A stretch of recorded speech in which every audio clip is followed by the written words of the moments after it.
All right, fine. I'll be a gracious host. How you doing? Little Mermaid is the scariest Disney movie by far, though. Why the hell is Ace Blade in your Kickstarter? Some comics. I'm getting controversial today. We're gonna get controversial today with my proudest moment is this interview and being able to talk to you two.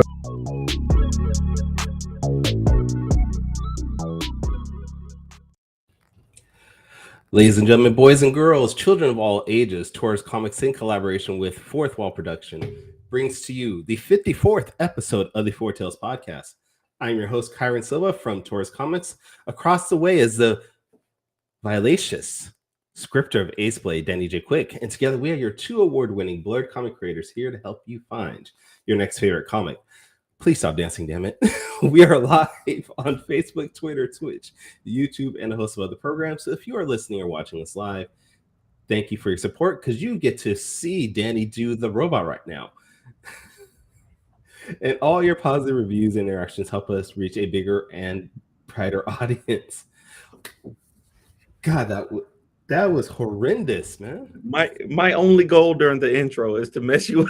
My only goal is to mess you up during the intro of this show. So you do a great job, but why? Why? It's more fun that way for the people who are watching live on YouTube or wherever you're watching. It's just more fun that way. So there we go. How you been doing, brother? It's good to see you. I'm all right, man. Look, we got Fish is excited. He's on the show. Apparently, he is excited to see Travis Gibb because Fish is never on our show today. Kyrun has his thesaurus open today. I do not, Javon. Actually, part of my preparation every week is to go and find other ways to say the words purple and writer for every of these episodes. I literally do that before every episode. So I use a thesaurus.com. Usually comes out pretty good. Sean says your dancing is going to make Kyrun cry. This is true. And not because it's great, but it's just it's sad. Mission accomplished. All right. That's all I got to say. All right. So what's up, man? How you been? I've been doing good, man. Doing all right. I heard so I got some exciting news. They're going to reprint Static #1 with the poly bags that they that they printed them in when they first started. I have an original in bag Static #1. That's my Grail comic that I recently got. So I will be getting the reprint so I can open it and flip through it and look through it. Now, when we say Static #1, are we talking about the relaunch that just happened a couple of years ago, or the original back from the 90s? The original back in the 90s. Oh, okay. If I had it close enough to me, I would grab it for you. But yeah, I've recently got one from Acme Comics in Greensboro. They're one of their managers, the owner of the shop. Actually, he knows I love Milestone books, and he said that, hey, I got one in for you. It was a little pricey, but I was like, hey, I need it. That's one of them comic books that I needed. So I got it. All right. So I think it was you that asked me this question because I did give me your top 5 whatever and I'll answer it. I think it was yesterday. You asked me what is my top 5 favorite black superheroes? Was your top 5 black electric superheroes? Electric themed superheroes. All right. And I came up, yeah. And I give you my list. So I guess I want to know now, what are your top 5 favorite black electric? That is a mouthful. Top 5 black electric superheroes. I think my list will be similar to yours. Storm is going to be #1. Of course. Static #2. Mm-hmm. I would put Miles right there. I had him at 3. You had Spider-Man on your list. Yeah. I don't think Black Lightning would make my list, but why do you hate black people so much? 4 and 5 is tough. I don't know. I'll think about it during the show. Okay. All right. Well, if anybody wants to know, my full list was Storm, Static, Spider-Man, Black Lightning, and Black Vulcan. And I know people are like, Black Lightning and Black Vulcan are the same character, and no, they're not. So don't even try it. Not technically, they're not. They're not technically. Whoa! I don't speak Spanish. Do you? Let me see. Is that Namor? Namor. Hey, we appreciate you. Uh, That was a little racist. I don't know, Kyrun. all right, that was bad. That was my bad. My bad.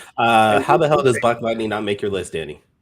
Again, Danny always has this I was not. controversial. I told you I did not read comics growing up as a kid. Black Lightning was out of print by the time I started reading comics. I didn't learn about Black Lightning until the TV show came out. So, And Miss Fish asked, "Who's the old guy from Stat Cartoon Soul Power?" Yes, his name was Soul Power. Soul Power, yeah. All right, that's back in the day too. Good grief. Oh man, Static Shock was such a good show. It really was. It really was. Me and my son just recently did a rewatch. You know, it would be considered woke today, right? Absolutely would. All right. Anyways, enough reminiscing. What? Richie's dad being a full-blown racist, and God, the episode was. It was tough, bro. It was tough. Yeah. All right. Okay. So we are here today. You just bringing up nostalgia, dude. Just nostalgia hitting me. Hilarious. We are here today to talk to a writer. And when I say he's a writer, he's written like, God, at least 30 books, it seems like. I mean, I want to say he's a publisher because he's also put together a book that you and I worked on called Cthulhu Invades Oz. Award-winning. Yes, our award-winning Cthulhu Invades Oz. But he's an amazing person. He is just doing great work, and I don't know what else to say, so I'm just going to bring him on now. Travis Gibb is on the show. There we go. What does it say about me that you guys' background has your art or something to do with you? And I'm like, no, Magneto, yo. Like, what does that say? Magneto. Well, you're a big fan of Magneto, though. I've seen you post about Magneto on several occasions. Yeah, we'll so we got the shrine, right? There we go. We got the shrine right there. Okay. We don't mess. We don't play. Yeah, that's legit right there. You got the pops. You got the the statues. That's more than just a statue. We don't play. He got the black suit. He got the multiple suits and everything. Yeah. I've got the same statue twice with the white and the black. Yep. So now I got to know: do you have the tattoo of Magneto anywhere? I don't. I want one. That much love for Magneto is unsettling. Javon is right though. That much love for Magneto got me thinking a little bit now. What resonates with you and Magneto so much? I don't know. Wait, Dan, you have nothing to complain about because it's the same obsession with you and Purple. So Purple has never tried to kill the human race though. Like fair enough. So my thing about Magneto that I always relate to is I've always felt my whole life like I have tried to do something and done it the wrong way, right? Like my intentions were pure, but I just do it in this asinine way, not murderish way, but like I really relate to that. Like the idea of, hey, we can't coexist. We just need to be separated, live our own lives and kind of focus. Like I got that as you know, I got that like feeling that you don't belong and that you need to, you know, find people like your crew and like we can do our own thing. Like that resonated with me as a child. I don't know. Now it doesn't resonate when I think about it speaking out loud, but the doing something, I don't know. I just like him. Leave it alone. Hey, like what you like. I've had on my top 5, I did a top 5 villains list, and Magneto always makes my top 5 villains list because Magneto is just one of the dopest design characters. Like his themes are consistent. He's one of those villains. Like I was talking to Daniel Calvin about this because Magneto is he said that he doesn't think Magneto should be the only representation of Jewish superheroes out here. And I was like, do you really consider? I mean, I know he's been considered a villain, but some people don't consider Magneto a villain. They really believe the things that he says. So, and you can kind of get behind that, but we'll talk about all that later. Yeah. Well, So I was going to ask you something that we don't know about you. So I guess since you already gotten that out the way, Travis, I want to get into more controversial things. Just start off with things that I've read about you, and I do want to know why you hate purple. Hey, purple. Yeah. Did you not see my Magneto shrine? There is so much purple in that. there's so much purple. So much purple. So much purple. No, I like purple. I mean, I prefer orange, but I love purple. Okay. All right. That explains the orange cone theme. Okay. All right. That was going to be my question, and thank you for segueing into that, Kyrun. But your company, Orange Cone Productions, like I said, I've read a few of your books. Excuse me. Bless you. From your company, and I wondered what is the origins of Orange Cone Productions? Like, why is it called that? And where's it come from? So orange cone for me, what it means is stop and pay attention, right? An orange cone, when you see it, it means either be wary of what we're building. It could be bad, or it could be traffic, could be a disaster, could be we're building a amazing, amusement park, could be many things. So that's when I made up that name, it was kind of that representation, like, hey, I want you to stop and pay attention. This could be a disaster. It could be we building the next mega thing. I don't know, but you need to stop and pay attention. Pay attention to orange cone. I like it. I like that a lot. I wish more people would put more thought into the names of their shows and companies. Like our Four Tales podcast, we literally just threw together my company, Fourth Wall Productions, and Taurus Comics. The Taurus has the tails, and it was like Four Tales. Okay, we're gonna make that work. But I'm sure we could have. I'm sure we could have put more thought into it. But I asked you for suggestions, and you were like, "Yeah, whatever, Kyrie. Just do whatever, man. I just want to talk." And I was like, "All right, fine." Pretty much. Well, and Kyrun doesn't have 4 ideas. You stick with Ace Blade pretty big, but Kyrun's like, I got this new one. Let's go. You joke, but I already introduced a new character for Danny to write a comic for.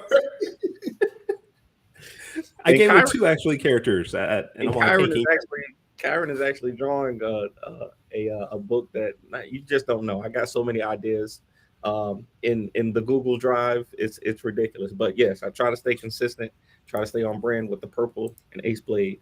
But yeah. So what projects have you been working on lately? Oh my goodness, it's insane. Coins of Judas, we just did 1 and 2. That's a Band of Bards comic that's coming out. It's in Diamond right now. You can order 1 and 2. So that's a book about basically when the 30 pieces of silver were paid for Judas, they produced 30 demons that are the worst things you could buy with money. So each coin represents the worst thing that you can come down, and a demon's associated with it. And these are demon hunters that are trying to hunt them down. So this is my first non-Kickstarter book, which is super exciting for me, right? All my stuff prior was Kickstarter first. So that's really exciting. We've got the old hats, we got Voodoo Nations, we've got Expired, we've got Cthulhu Invades Neverland, and of course we have Holiday Spirits. It's live right now on Kickstarter, Holiday Spirits 2, which you guys were supposed to be in. Yeah, that's my fault. Let's call you guys out. No, you can just call me out. That's all on me. Danny gave me a script. Danny gave me a script. Just so everybody could see, I had started it.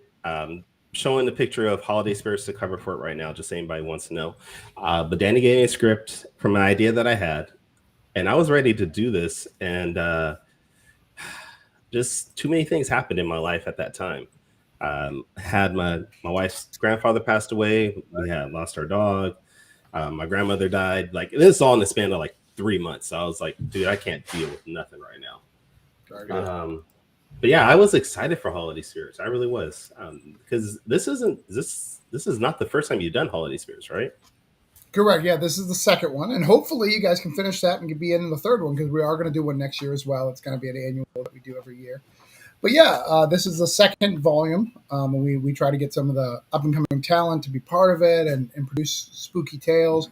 We do the traditional orange cone spin, where when you get it, there's a beginning, middle, and end. There's not. It's not just an anthology with a bunch of stuff thrown together. It's actually written that way. And it's a lot of fun to put together. I actually just read volume 1 again the other day, and so because around Thanksgiving, we'll talk about it a little bit. My mom died the day before Thanksgiving. She had back surgery, and she had an ulcer that burst in her chest, and she couldn't feel it because she was on painkillers because of the back surgery. So by the time they got her there, the ulcer had bled into her and she passed away. And earlier that year, I had gathered a whole bunch of people and I was talking and like kind of celebrating, talking about how pure Thanksgiving is, right? Unlike other holidays, you got to buy a gift, you got to do this, it's all about just spending time with people you care about. That's the core of it, is just eating and doing. And then it made me like hate Thanksgiving. And I wrote this foreword to Holiday Spirits about how these tragedies can happen where we change our views on holidays. And you can think about it. Yes, I'm using an extreme example with my mom, but there's people who've got divorces, right? When they had that first Christmas without him, and all these things. It's so crazy that these things can turn to horror really quick. And I think it really speaks and resonates. That's why you have stuff like Red Xmas and all sorts of horror, Gremlins, all these horror stories set around the Christmas time because of things like that. Yes, it does seem like Christmas has a lot of horrific things. Like there's a new movie coming out with I can't remember the guy's name, but he's from Stranger Things. He plays the cop in Stranger Things. He's basically he's Santa Claus. He's in this movie. He's playing Santa Claus, but he has to save the family from being robbed. And like, it's not the first time we've seen Christmas being used in a more violent manner than what most people think it to be. I mean, even Tim Allen, he killed Santa to become him. That's true. That's right. True. We like to play and pretend that the only way you become Santa is you just murder the Santa. That's messed up. That's hilarious and messed up at the same time, for sure. Is that to become the master, you have to beat the master? Right. Is Santa Highlander? Is that what it is? They're going to be one? That would explain why Santa Claus has been around for so long. He's just up here killing everybody. He's so powerful. Somebody raised, trained up to beat him, and now he takes over the mantle. All right, we just got a second story for Holiday Spirits next year. Yeah. How Santa Claus came to be. I like this. Santa Claus is in the Santa Claus movie is in the Highlander universe. I like this. I like this theory. It's good. Santa McCloud to the Clan McCloud. Santa Claus was the only one. He beat right after number 1. He went after Christopher Lambert. Connor killed him. Santa Claus. Oh man, I love it. Fish says he loves the 4th of July. Then I got sober, and it wasn't really nearly as fun. Okay. Well, yeah, absolutely. I understand that, but yeah, like you were saying, holidays can be kind of bittersweet as you get older, it's sometimes you just gotta try to see the positives and see the things that you're thankful for, and appreciate the family that you have, and I think that's the best way to do it. I agree. You do that all the time, dude. It feels like you're leading up to something, then you're just like, bam, I'm done. You should know by now, Kyrun. When I stop talking, just start. Just jump in. Is Fish concerned about being sober because now he's afraid when he lights a firework and realizes that it could actually kill him? And before he was just like, woo! Light these babies up. Wait a minute, this is dangerous. Should we be doing this? All right. Well, I do want to go back to Coins of Judas because that actually seems like a very cool story. What is the long-term goal for Coins of Judas? Because I saw you already have 2 issues that's coming out on Diamond, right? Yeah. So it's a weird origin story. So they had Band of Bards put out an all call for an anthology called Tales from the Static, and I submitted to that. And weirdly enough, they declined it. They were like, no, this is not good. But we want to make it its own series. I'm like, well, what are you talking about? You can't decline me and give me my own series. That's messed up. Like, no, we like it, but we like it better here. That's what we want to Right. do with it. Right. So we agreed and we figured it out. And it was weird for Tyler too, because I was working with Tyler Carpenter and I had, told him, hey, we're going to do 8 pages. Hey, do you want to do a full story? So then we agreed to do 2 stories, got it taken care of. So yeah, we've been killing it, and we produced 2 issues. We're completely done with the 2 issues. We got to do a little bit of coloring for issue 2, but we're done with that. So it's part 1 and 2 that'll come out in Diamond. In March or April, we're going to come up with a Kickstarter that'll be a four of it. So it'll be 4 stories to make a thick trade, and then we'll do 3 and 4 in Diamond in like June and July, and then August we'll deliver for everybody for the trade paperbacks, which should be really fun. I know for a lot of us as independent creators, a lot of our goals is to get into Diamond. How was that, at least approaching Bards and saying, hey, I want to do this book? I know you said they want to turn it into an ongoing series, but how did that interaction go where you're like, this is going to get into Diamond someday? Like, what was that sensation or that feeling? It was wild, because like you and you're in Diamond within Arctic Press. That's what I assumed the route would be. I'd produce something. Same thing with Granite State Punk.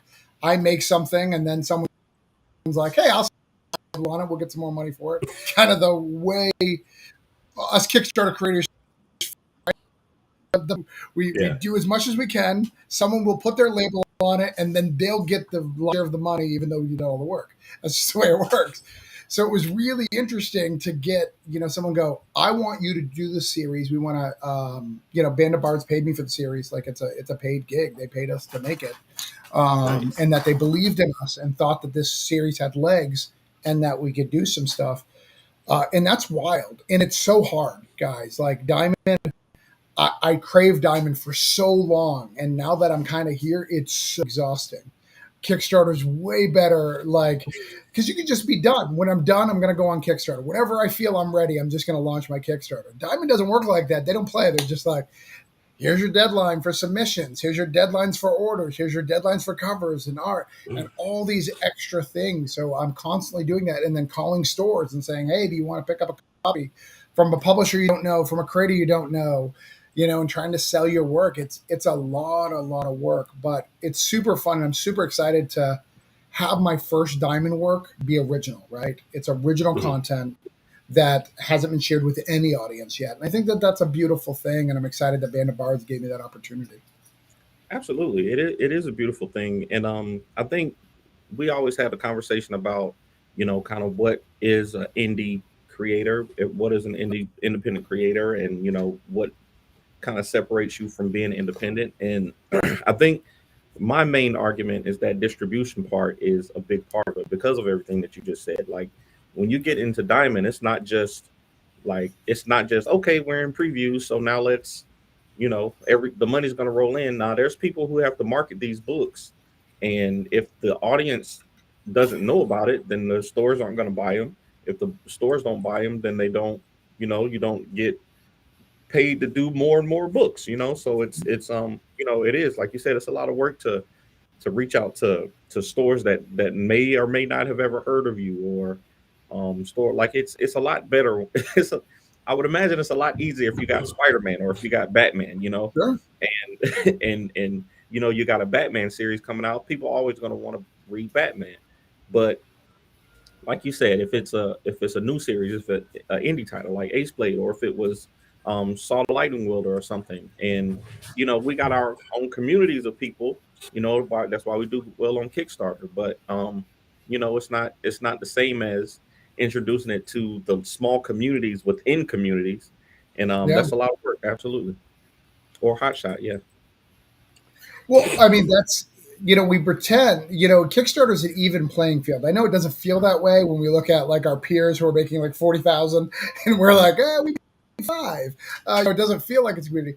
But if you compare that to like the logo of an Image logo or a Band of Bards, right? Which is going to sell more? Like Image is guaranteed most stores will get 3 or 4 copies because it has that Image logo, and then what does that look like from down to Scout and Boom and IDW, and like laying all those things out and building all those things out. It's a completely different element versus Kickstarter.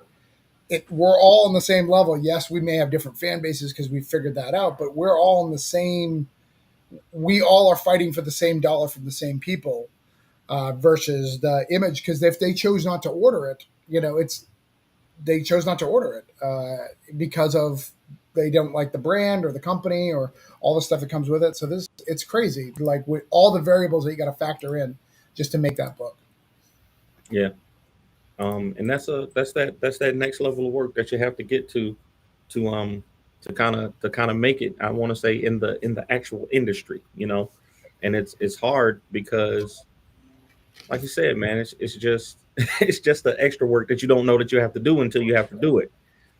So there's always a learning process, and there's always another level to get to, and that's a good thing, but it's also it can be a thing that kind of gets people out of comics. You just want to make good books and you want to tell good stories, but there's a lot of other stuff that comes with it that you just might not be comfortable with, or you might not be willing to learn and grow with. And I'm thankful for people like you and Kyrun and Michael Watson who are willing to do the work and teach us small creators, and share the knowledge and stuff like that. So I appreciate you for that, bro.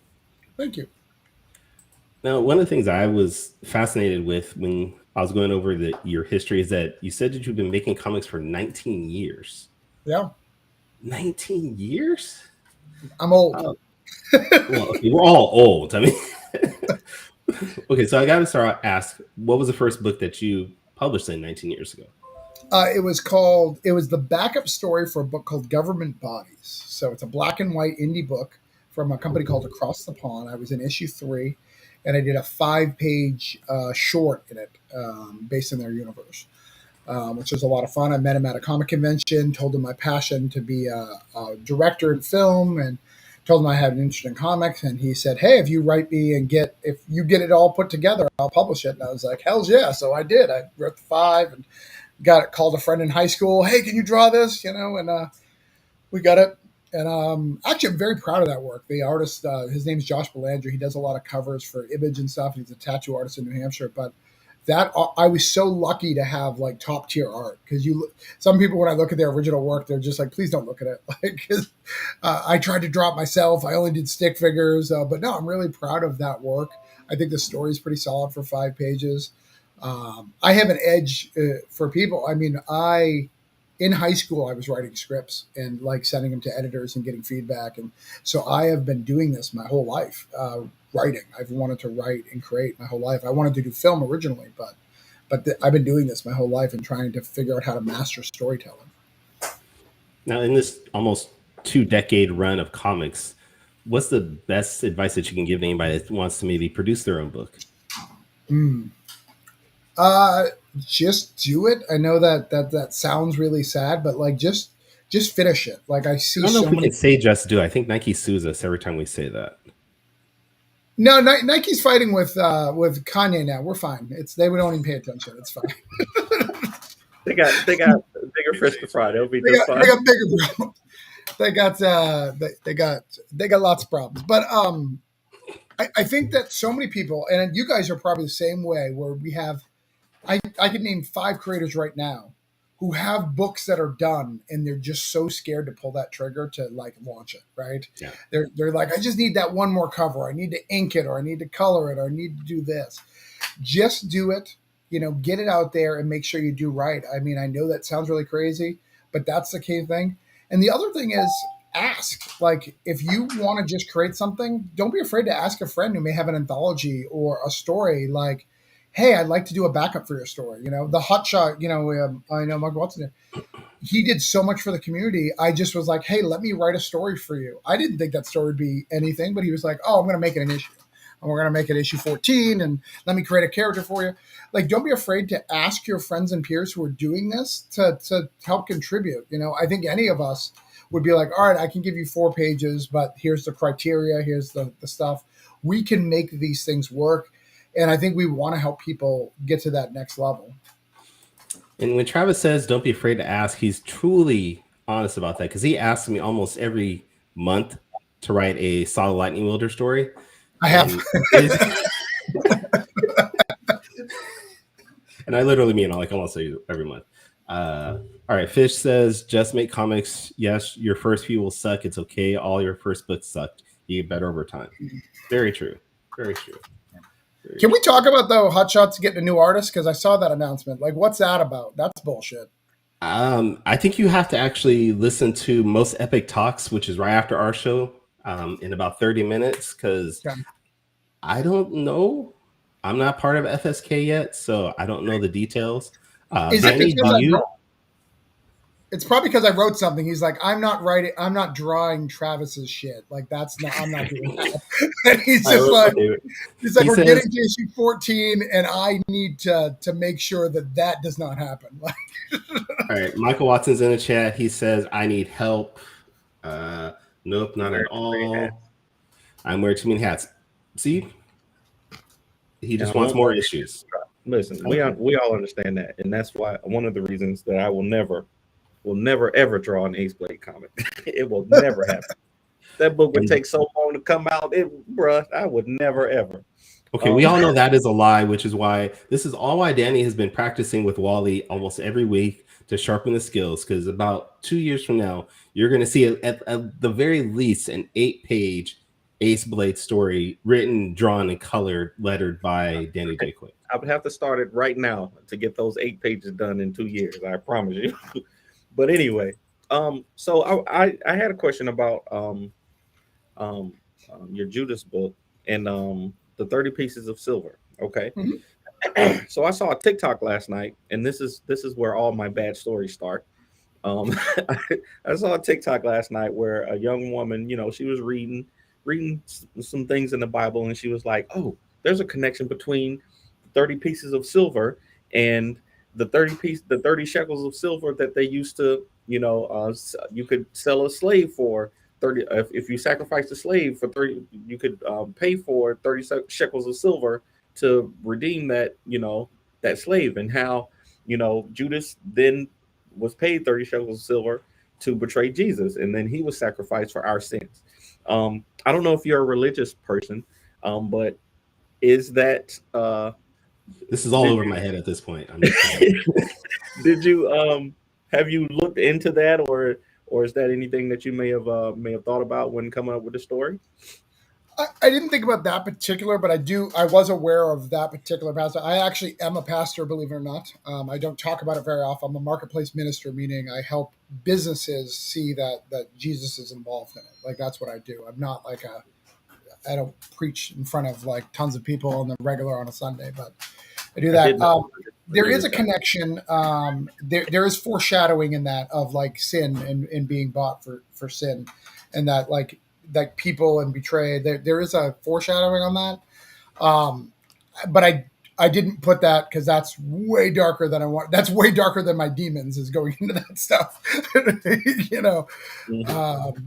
But I do think what's interesting about the 30 pieces of silver specifically. So when you talk about Jewish culture, what's really interesting is they were so wrapped up in like the minutiae of everything, of being holy. So they would take money in and they would sanctify the money. So they would lay it out and they would sanctify it, put it in holy water, pray over it before they spent it, because it needs to be holy money. However, to pay Judas, they would have had to unsanctify that money, which is the wildest, coolest thing. I haven't found any like how they would do it, but that is the coolest thing in the world. So we talk about that a lot in the book, is how to unsanctify money. So this is money is not holy. We've taken it in, and then so that's wild to think of, and like you said, and the themes of just the ramifications of that is ridiculous. Like the fact that they would unsanctify money to pay to bad things. like I don't even want to go there. But yeah, definitely, and I'm definitely interested in the title. As a matter of fact, I'm gonna I'm gonna reach out to my local comic book store now and see if I can get it. Do you have any variant covers or anything like that, or? So we do. So there's a cover A and a cover B. So Stan Yak did cover B. So everybody loves Stan Yak. And there's a cover A by Tyler. So you could get those. Those are the two main covers. And then if you order 20 copies, which I know you're made of money, you just got that static in the bag. So, I mean, you got cash. So if you get 20 copies, there's a foil version where the coins are all foil. So, and just like the static, it's going to be worth it. Just CGC them all, get it going. Just slap them all. But there's also 10 store exclusives too that we've done. I just did a video that I put out on social media last night of 8 of them. So the store exclusives, a whole bunch of people have invested in store exclusives, and we have people from Witch Woodall to Carl Moline, the guy who created Frey for Buffy, the Buffy universe. All sorts of really cool people doing variants. I might see about this 20-1. If my store gets one, I'll have it. I need to. Well, one of the things I'll tell you, if you have a store, if you're watching this and you have a store that you think would be interested, I will help them sell it. So I will go on a YouTube channel like this.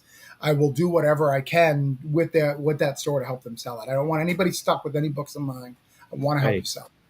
Where are you in the world right now? Like, where do you live? Florida. If you live in Florida? Okay. I was going to say, there's a store that they invite creators all the time for books. So if you get up to North Carolina, I'm sure they would be happy to have you. Shoot. We don't do traditional retail here in our store, but I would be happy to have you too. But I'm gonna reach out to Acme Comics in Greensboro and see if we can, because for me selfishly, I want that 20-1 cover. I want that. I want those 20 pieces of silver. I want that 30 pieces of silver. So yeah. And it's Stan Yak. It's Stan Yak. It's Stan Yak cover foil. Like, it's killing it. I'm sending it over to him right now. All right. Well, we got a couple more minutes before we're going to do Danny's quick takes, but I got a question, sort of off subject. We are looking at your website, scrolling across the bottom, travisgibb.substack.com. So what can people get if they go onto your website? So on Substack, there's 2 versions. There's a free version and a paid version. If you're on the free version, I basically, talk about things that are coming out. I show you guys exclusive stuff. We have a Substack cover. So every Kickstarter that I do has a Substack cover. And if you're a paid member, you get that for free. If you're not, you can buy it, but you're only going to see that cover art by being on the Substack. So you're never going to get that anywhere. The other version of free is you get things early. Like I have already sent them Coins of Judas, No Contest, and Granite State Punk 2 before anybody else has seen it. They've already seen it. They've already been able to read it. We're also making a comic together. We're going to be making a comic together. So I ask questions to the paid members, and they get to decide decisions on the comic, and like major decisions, like will we Kickstarter it?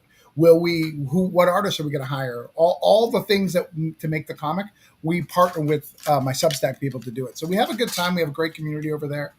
And I'm doing so many Kickstarters. I mean, I did 6 this year. I have somehow 8 next year. I don't know how I'm going to pull it off. And that's not counting the 4 issues of Coins of Judas, the Hot Shots issue, and all the other little things that I have coming out too. So to keep up with me, you got to go to the Substack and be able to like learn all the crazy stuff that I'm doing. I love this. This is why I need to stop drawing. I can only do 1 to 2 Kickstarters a year because I'm drawing so many other things. I can't focus on this. So, right. Or what do you about to say? You could just draw fast. Nope, not possible. Not possible at all at this point. Not possible at all. Not even possible. So I gotta know from Kyrun, what's next? Is it the Sean book, or do you have more Saw? What's next? I need to know. I got the book for Danny, and then after that, I am scheduled to draw a book for Joseph Duas. Another superhero sees things, I think it is, and then Sean and I are gonna do I Drive for Server Part 2. Okay. And that's what I'll have scheduled for next year. So he didn't say Saw, so I'm not interested. Well, what? Well, okay, wait. Are we? I thought we were talking about just what I'm drawing. Okay, if you're talking about everything, okay. So then, yes, Saw issue 4 is actually already in the works. Dino Agor is actually already started doing some That's pages all for that. Sorry. I know that's what everybody cares about. I get it. You Also say has- other things, but It's like Saw the lightning wielder. Oh, I get it. But And then I that's also good. I have Starcore issue 2 in the works already. Again, Saw lightning wielder. I like Starcore. I like Starcore. Starcore is cool. You know, he's purple. He's got that purple stuff. So, so my I last agree with question. you. I like Saw. I like Saw a lot. My last question, Trav, before we go into quick takes. So are you full-time comics? Do you do comic books full-time, writing, editing, all that good stuff, or you have a daytime job too? So I own a web design company. I have neglected it because I've been doing comics, but I own a web design company, so I do that. I keep, I've been doing it for a long time, so I have a portfolio of clients. So I manage them as well as do comics, but it's mostly comics. It's probably 80% comics, 20% web design. Even though web design pays way more than comics, just for the record. If anybody's trying to figure out business management, I'm with you on that. So we just opened an escape room here in the studio, and the escape room definitely makes more money than the comics are. Like just in 4 months, it's really outlandish how. But thankfully, we incorporated our so Ace Blade is in the escape room, so you learn about the characters in the escape room, and then when you come out, I can try to sell you some books. But just the escape room itself, I don't even like. It's embarrassing how how out of bounds it is. But yeah, hopefully, we can all do comics and stories full time eventually. Um, Kyrun, you know, are you ready for quick takes? I am. But hold on, be really quick with that. And I need to go to North Carolina and see this whole thing. But it would be You really can just watch cool. Danny's TikToks live. He broadcasts everybody that's in the escape room No, currently. no, I do not. I've only done it twice. I've only done it twice. I'll never go on TikTok because I'm over 40. I'm not allowed. It's in the rules. In terms of service. Okay, wait. You joke, but I'm actually finding a lot of creators are going on TikTok now to find new audiences. I follow Steve Rude on TikTok, and he's a great follow if you're just interested in artwork. So it could be good. Yeah, too, I've been meaning to. Scotty Young is on there. Scotty Young is on there, man. Come on now. He is not His young last anymore. name's Young. He's allowed there. Young. It's in the name. But no, I think you should have a time challenge. If you can finish it in 30 minutes, you have an exclusive Ace Blade comic book that you could only get by beating it at a certain number. So people have to fly out to you to get this one-shot comic book that you have to beat the escape room in a certain amount of time. I like it. We do have, so anybody who anybody who wins the room automatically gets Ace Blade #1. But I like that. If you can beat it in less than 35 minutes or something like that, you get an exclusive comic. I'm gonna use that. Thank you. I mean, you could give them a Kyrun Silva drawn exclusive variant cover if you want. I'm just saying. I sold out of those. I don't have any left. I don't have any. Okay. I sold out of mine too, actually. Get some more printed. So yeah. But all right. So it is now time for my favorite part of the show. And most of our guests' least favorite part of the show, quick takes. Kyrun.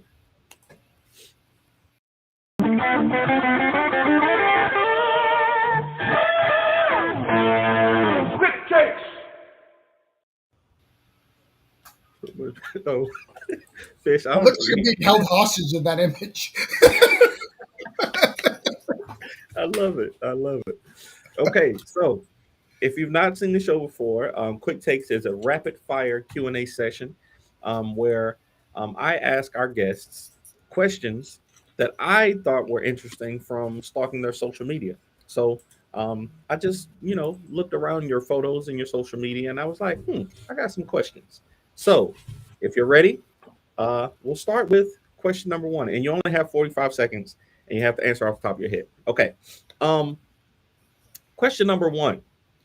As an adult, okay, what are 5 things that you think are as fun as a child going to a trampoline park? Throwing axes. We love throwing axes. Love it. I like karaoke. A good karaoke is all good for adults. You got theme parks are great. Wrestling events are also good. Anytime that you can yell, I think is very, very important. And then arcades, man. Arcades are never going out of style. I don't care what people say. They're bringing them back. They're bringing arcades Bring back, them man. back. Yeah. We just got one open in our town here, and me and my son went, and we had a blast, man. We had a blast. And I agree with you on the throwing axes.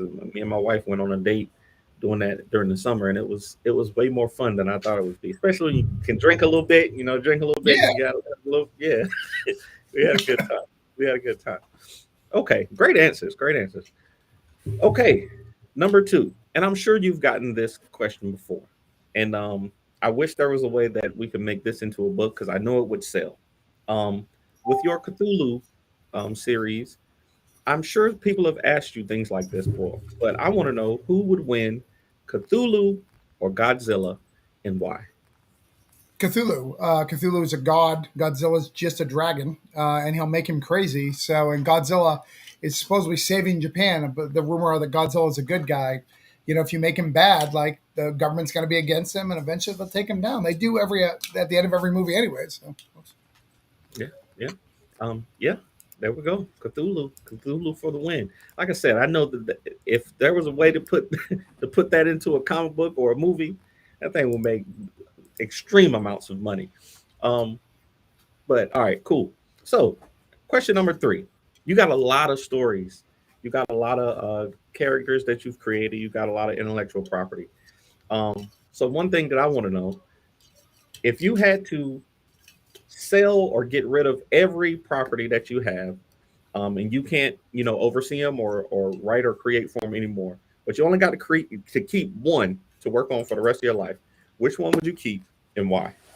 It would be Granite State Punk. That book, when I wrote it, when I wrote it, it just became extremely personal to me. The smart move would be Cthulhu because I'd make more money with that. But Granite State Punk is just it's so important and so special and intimate to me. To think of somebody else writing that book that's the only one that I wouldn't let somebody else write. All the other books, like if someone's had a good idea, I'd let them write, but I couldn't do it just because of it. I love it. I love that answer. I think it's better when the material is personal to you. It's a more fulfilling. Like you said, the money is good, but if you can do something that's fulfilling to you and still make money, that's absolutely the way to go. Okay. So this question number 4 always gives some interesting answers, and I'm kind of always shocked when I hear people's reasoning. So I'll just ask it like this: when you do comic book conventions, do you prefer big shows? Do you prefer big cons or small shows, and why? I prefer big shows. I like one of the things that I like about big shows is I like the different. And it's not because I necessarily sell better or anything like that. I like to see things that I think are unsellable, and like guys just kill it. Like that's my marketing genius behind me. I'm just like, how is that guy selling that? How is it selling more than my thing? Like, what do I need to do to increase? And those things impress me. The other thing is the community of the big cons of getting that person from North Carolina, using you as an example, coming to me and go, oh man, I back your Kickstarter and I love your book. I've always been wanting to meet you, like this and that, or you were on this podcast. You don't get those at small shows because small shows tend to be just local, like people right near.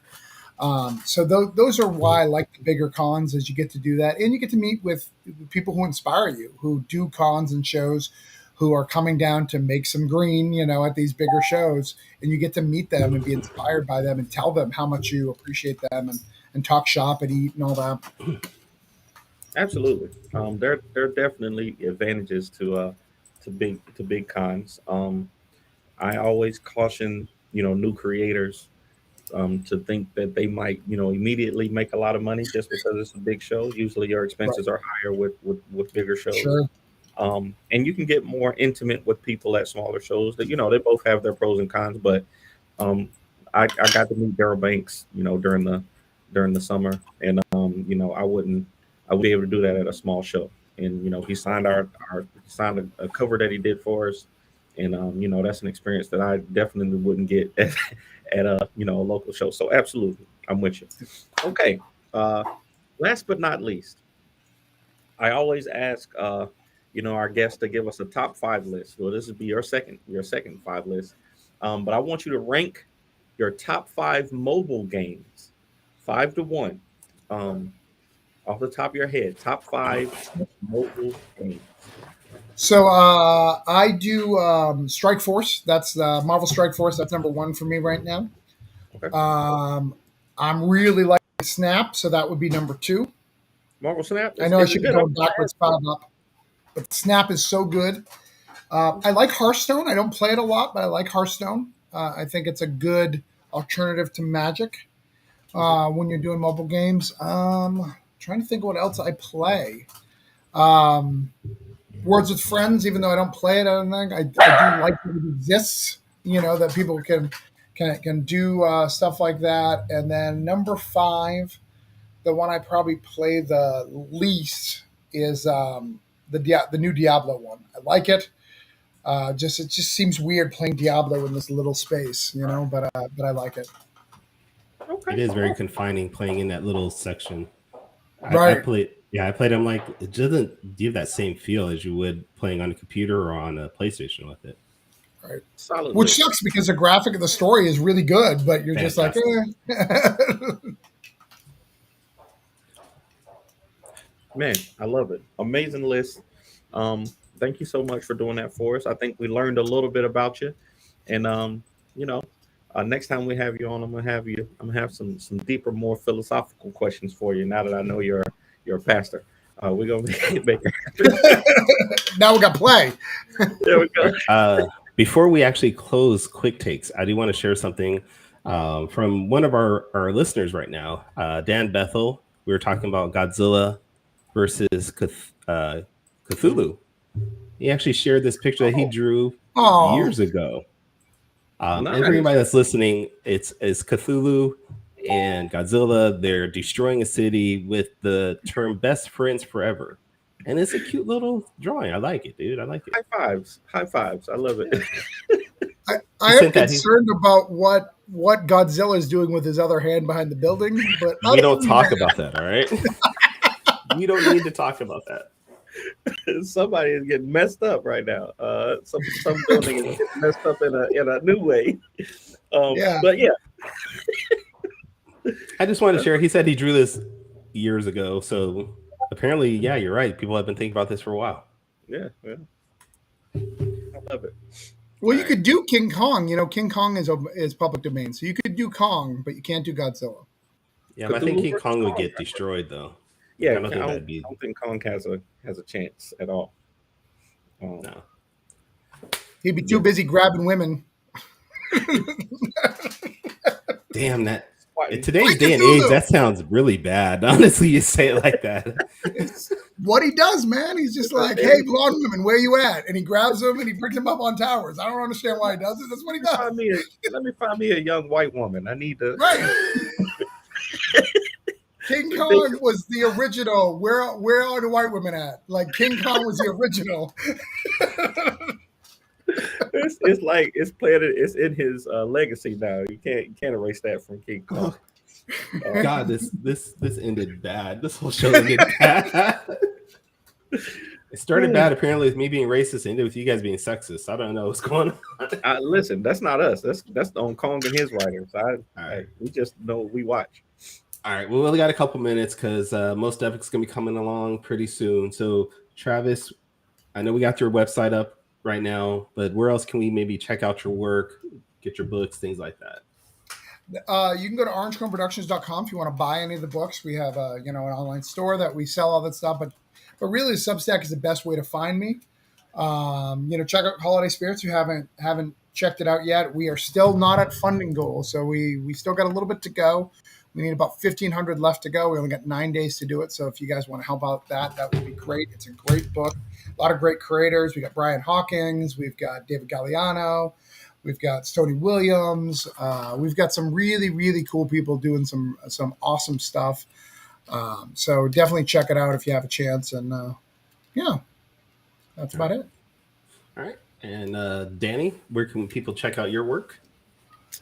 If you want to find me or Ace Blade, the best place to go is fourthwallpros.com, which is our website. Or you can find Ace Blade, King Supreme, and Lumberjacks for now.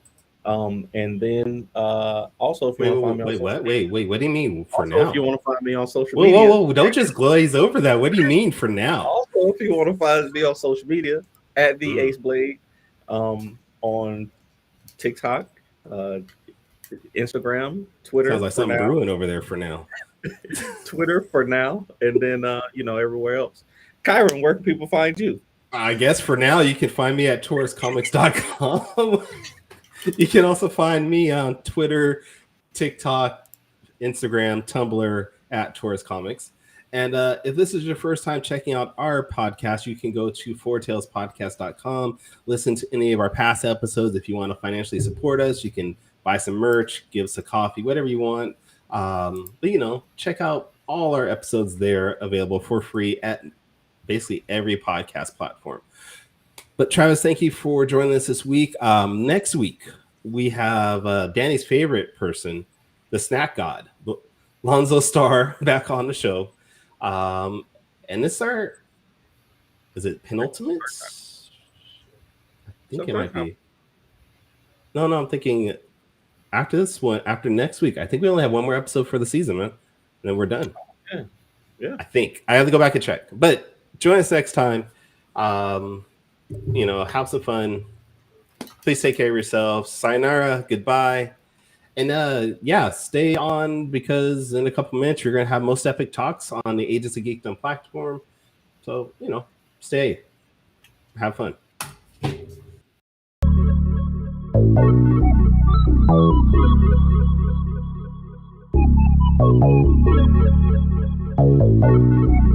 I want to know what it is Quick is trying to say.